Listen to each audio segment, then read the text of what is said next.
Hello and good morning, beautiful people. Welcome to my space. Oh, I forgot to put it down. Give me a second.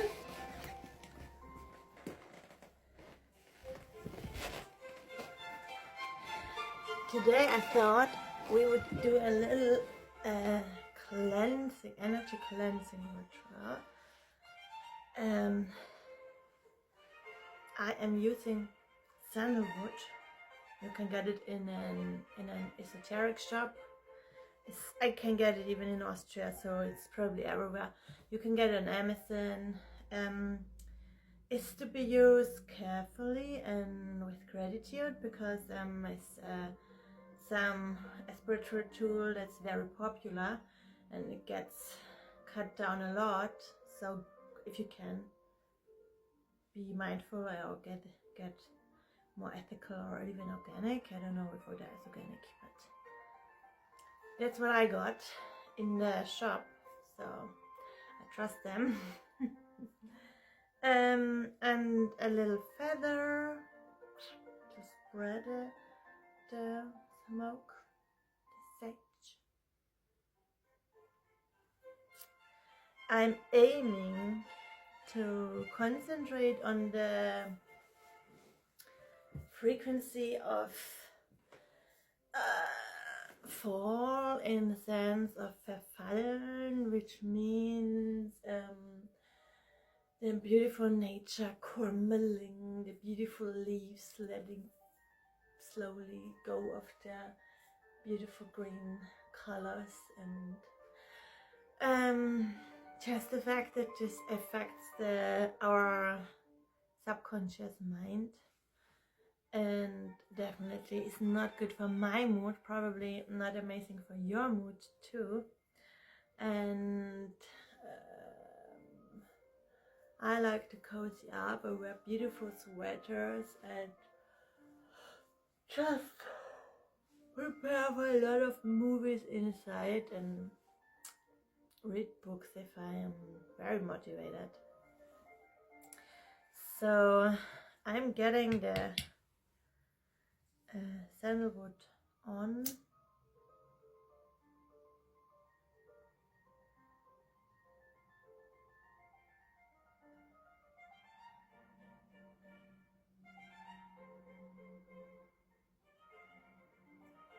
It's South African, I think. It's not sandalwood. What is it called?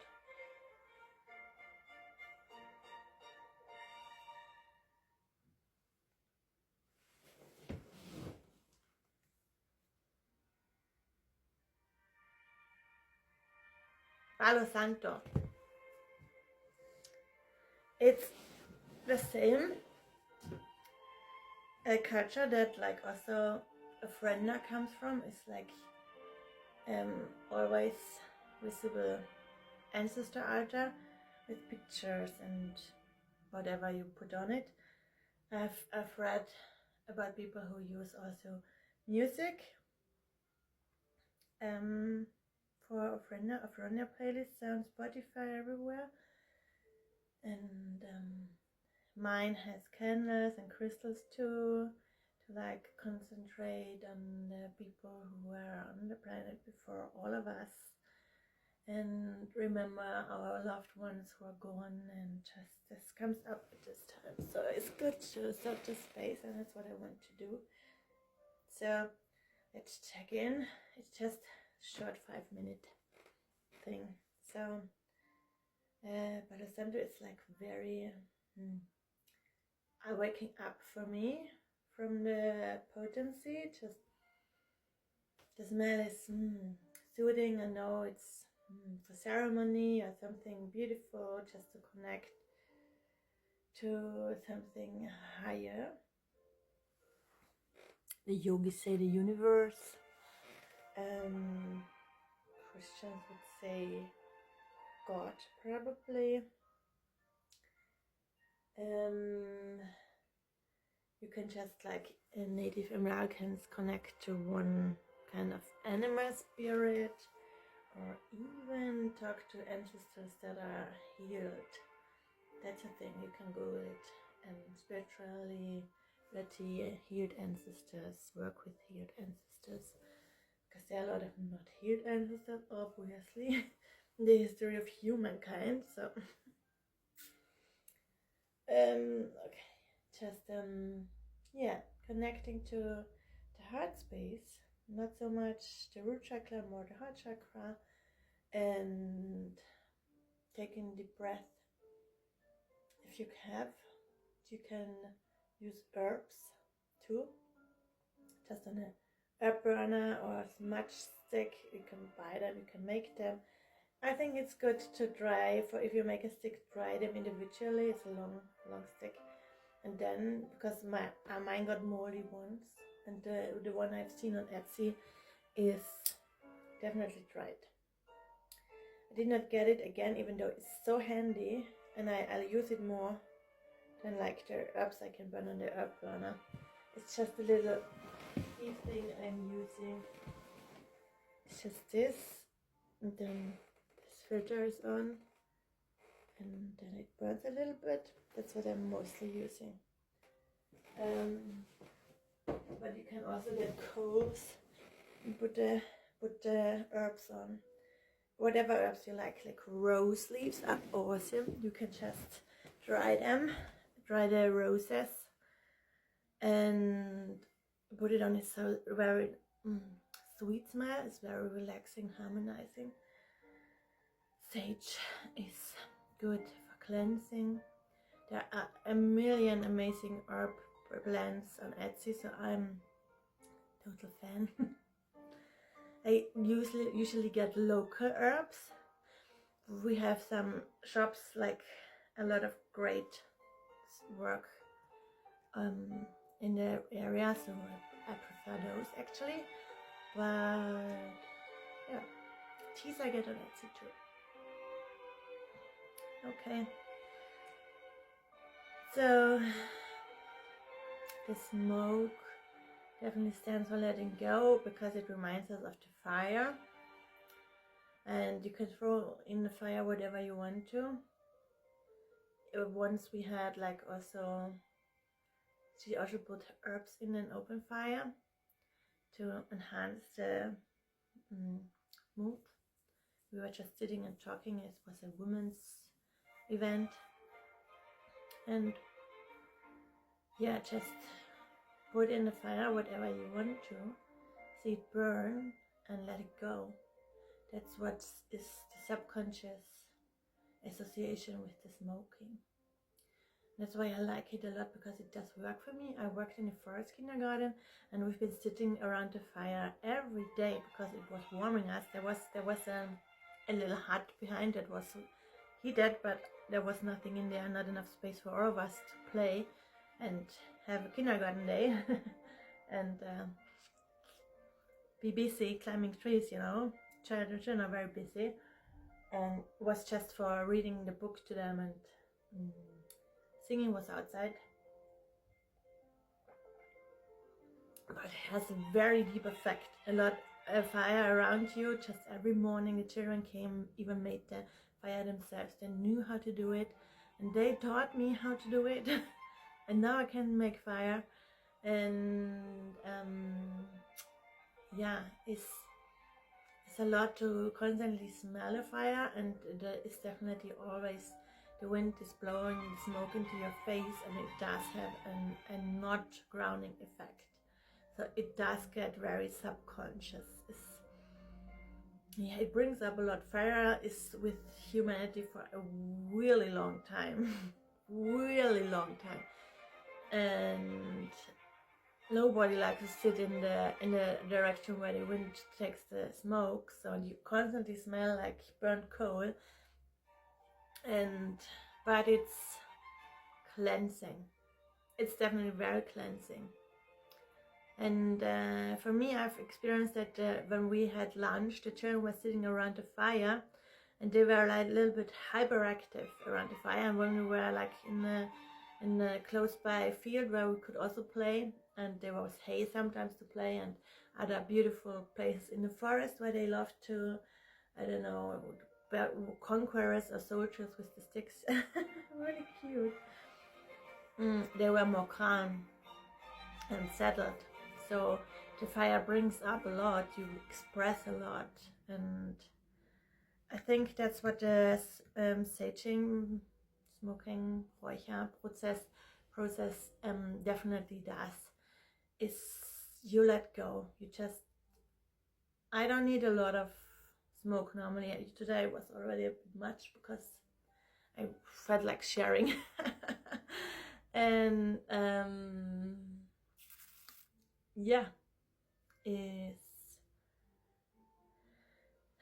really good to just focus on your body and on the aura, which is like 1 meter around you. They say that's the energy field of the body, which is something I feel is true, because if you're getting closer to humans, they are vibing, and I'm like, if I'm 10 meters away, it feels different than I'm getting closer.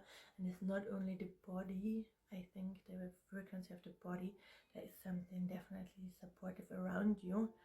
It can be weak aura, can be strong aura. That's Kundalini yoga that explains it best. It's really interesting what they say, because they explain a lot. That's what I think is awesome. It's really cool. Okay, so as I say, I normally use herbs, and I'm really only smoking my house on special days, like celebration days, and especially around winter with the 12 Holy Nights. They play a big role in my area. They are called Rauhnächte. It's even like smoke nights called, and it's there to cleanse for the next year, basically. Nowadays it has a long history. Maybe I do another video someday, but it's mostly for my culture. I don't know if people resonate in the UK or somewhere. So just easy going, using the hand, whatever you like.